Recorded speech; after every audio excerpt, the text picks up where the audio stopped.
Today we're going to be taking a look at something new for the channel, an Android tablet from a company, a brand called Doogee. If you're unfamiliar with Doogee, I can't necessarily blame you. They're not super well known in the United States, but they are gaining some traction in other regions because they have sort of developed a track record, if you will, of producing inexpensive Android devices that punch well above their weight class, and this tablet falls in line pretty well with that idea. Before we dive in too deep, I want you to know there will be a link in the description to this tablet. It is currently on sale for $299 US.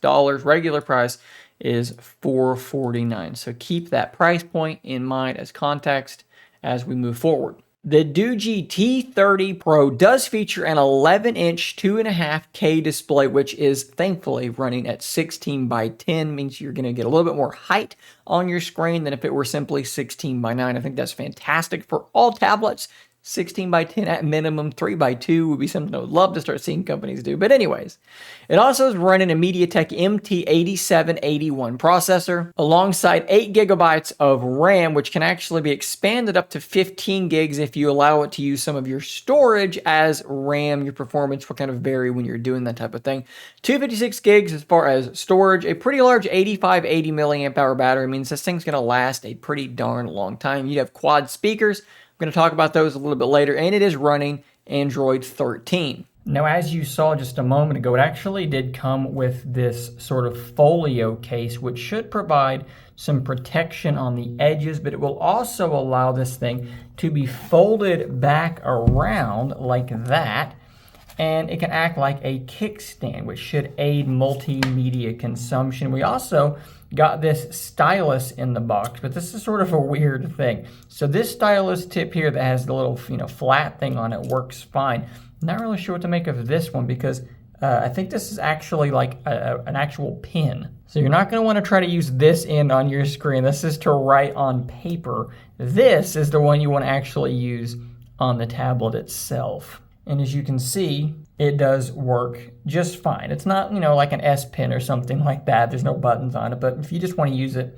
to navigate with, that's going to work just fine. So this is the stock launcher experience on the T30 Pro. It is very, very basic. You have your app drawer with a swipe up, a swipe down brings up your notification shade, and to the left shows you a Google feed. Very, very basic launcher. I have chosen, as usual, to make a change there, and let's change back to it now. We're gonna go with, wrong button. We're going to go with Nova 7 and get much more customization and more features. If we do swipe down for our notifications, there were a few weird things going on here for me already. So the first one is I'm used to having a link to the settings on this screen, and there is no such link. So that has taken a little bit of getting used to. To get into my settings, I have to actually go into my app drawer and go to the settings icon. I also want to point out that by default, this area over here, there were too many things in it, and what that was causing was all of this space to be filled up. So that if you were watching a YouTube video playing music, something like that, let's actually go into YouTube Music and we can test out the speakers at the same time as we're doing this here in a moment. This widget will be totally covered up. It would actually be off the screen. Now, if you rotated the device long ways, then it would become visible again, but you're going to want to use it in this orientation for the most part. So I had to go into Edit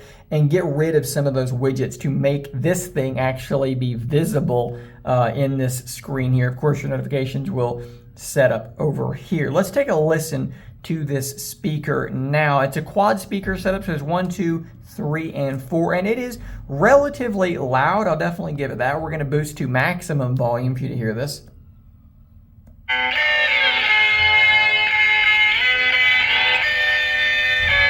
So I'll tell you right now that in that portion there, it is distorting a fair amount, and it is actually sort of a grating sound to the ear. The bass is just not super present. It's a lot of just sort of harsh on the ears, high end. Let's jump ahead to when the song is kind of a bit more bassy.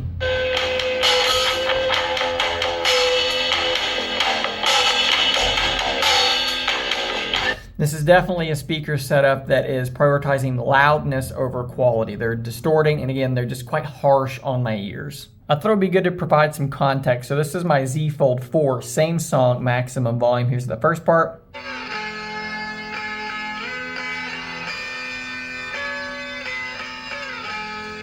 And let's jump ahead to later on like I did before.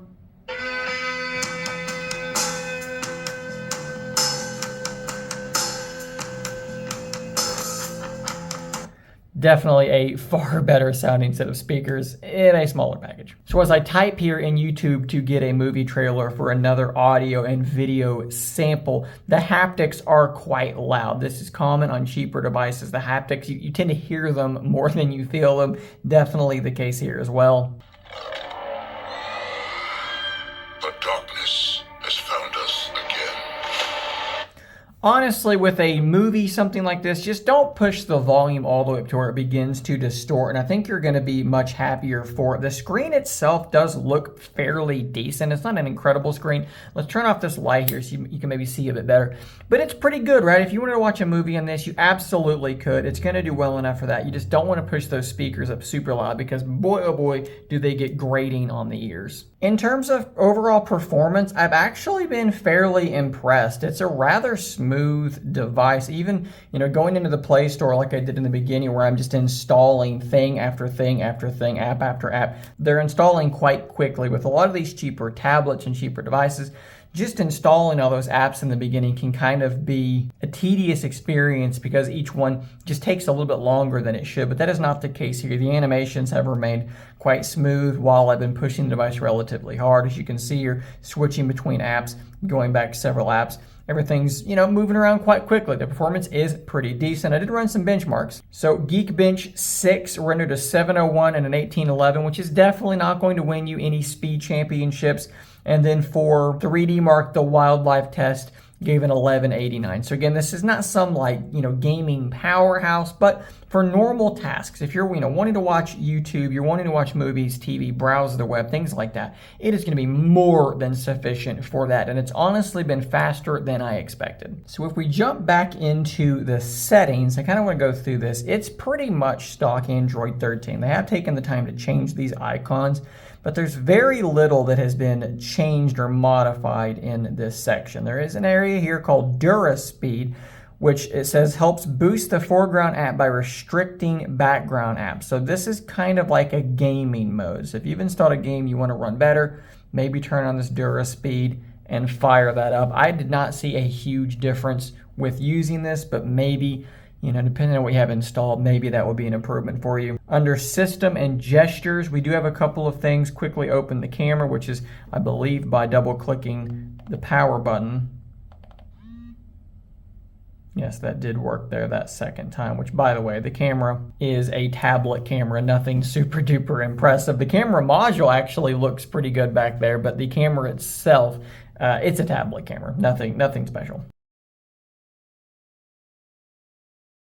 You can also change between the 3-button navigation and gestures. Of course, I immediately went to gesture navigation, some customization that can be done there. What is happening? And then you can also turn on the ability to hold your power button to trigger the Google Assistant. If you do that, in order to get to your power menu, it's power and volume up to get to that. That was something that confused me for a moment because holding the power button never brought up the power menu. It's only the assistant at that point.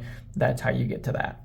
You also have memory expansion. So like I said earlier, it's 15 gigs of RAM. However, it can be expanded up to 15. See, we're at 0 here. This is actually quite funny. They have the graphic here for changing font size, but this is actually changing how much virtual RAM you're using. So 0 up to 7. Again, I don't think this is something that's going to make a massive difference because this is UFS 2.2 storage, which is much slower than RAM. So using that as RAM, I don't know if this is going to help you or hurt you. I'm going to leave it turned off because in my experience, this type of thing doesn't actually really benefit. One weird quirk when you go into wallpaper, typically with Android 13, you're going to have a menu to sort of change your theme color and things like that. With this, wallpaper and style, there's dark theme off and on, which it comes in light by default, but I don't see the way to change the accent color and things like that. It does happen. Right, when I set this wallpaper, these accent colors automatically change, but I don't see a way to go in and customize them myself, right? Like you can pick these different options, but none of these appear to bring me to that particular option. So that's a little bit odd. Now they did also send along with this an active stylus. I believe, yes, the power button is up here. You click that, blue light means it is now working. And this is a more typical looking stylus, which should, I guess, in theory, make it a little bit better to use. We'll jump into markup here.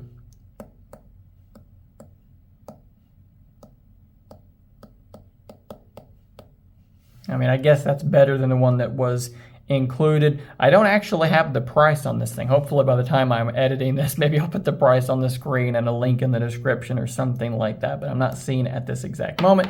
They also did include a different folio style case. Let's go back out here. That actually has a keyboard. That's the kickstand bit there, but this is on the other side, a full QWERTY keyboard with a trackpad. And this thing actually does work surprisingly well. I just dropped the pin in the floor. Let's pop this out of the folio case it came with. And as you can see here, there are some little pogo connectors there and some connectors on the bottom. You kind of want to line those up and then snap it into place. Use that to sort of stand it up. And that actually worked better than I thought it would. I was expecting that to like fall down really easily, but it's really not too bad. And then this is your keyboard. It'd be difficult to show this super well, but as you can see, there's your trackpad working just fine. And there's actually a decent array of buttons up here at the top. For home, you've got brightness, a screenshot email, web browser, so that just now launched my default web browser, which is pretty decent. Email, same thing, it's gonna launch your email application. Volume, it's a pretty decent keyboard, and honestly, I could type on it relatively well, better than I expected. But same thing goes with this as with the stylus. I'll try and drop a link to it in the description if I can locate one, and a price there as well. So where does that leave me overall? What are my thoughts on this device? For $299, I think this is actually pretty solid. The screen is better than a lot of the other tablets in this price range. I've reviewed several cheaper tablets over the last couple of years, and for this price, you're definitely getting an upgrade in the screen from the T30 Pro. Overall, the build quality is quite nice. I like the way that the thing looks. The back side of it with this sort of almost two-tone thing going, two-texture maybe is the better phrase, thing going on the back, I think looks really, really nice. The processor is more than fast enough for normal use. You could even get some light gaming done on this thing. It does not feel like it hesitates quite like some of the other, again, cheaper tablets might, and the accessories included are good. That folio case is going to come in handy. The pen is okay. It's not really there if you're like an artist or something, but if you want to use a pen instead of your finger, it's an added value there in the box as well. It's got a relatively large battery, and even if we don't get a ton of software support from here on, we are at least on Android 13, which is a pretty good place to start, even if some of the things aren't quite working like they normally do in Android 13, like that notification shade and the accent colors in the theming. Both of those are a little bit strange, but overall, it seems like a decent enough software implementation. Like with a lot of devices in this price range, there are places where I think it's better than I expected, and there's places where I think it does have some deficiencies. Perhaps the speakers are a great example of that because they're louder than I expected, but they also distort and are a bit grating. It's always a mixed bag with these things. But overall, I do feel more positively about this thing than I was expecting. It's faster than I was expecting, and that's the primary thing for me. You don't really feel it lagging as you move around the OS, as you move from app to app, and that is, again, the biggest thing for me. So guys, big shout out and thanks to Doogee for sending this tablet over for me to review. As always, no money has changed hands for this review, and they are seeing this video at the exact same time as everyone else. Links will be in the description. If it's an Amazon link, if I come across one eventually, that will be an affiliate link. Otherwise, if it's a link directly to Doogee, that is not an affiliate link. Hit that subscribe button before you go for more content just like this, and until next time, stay nerdy, my friends.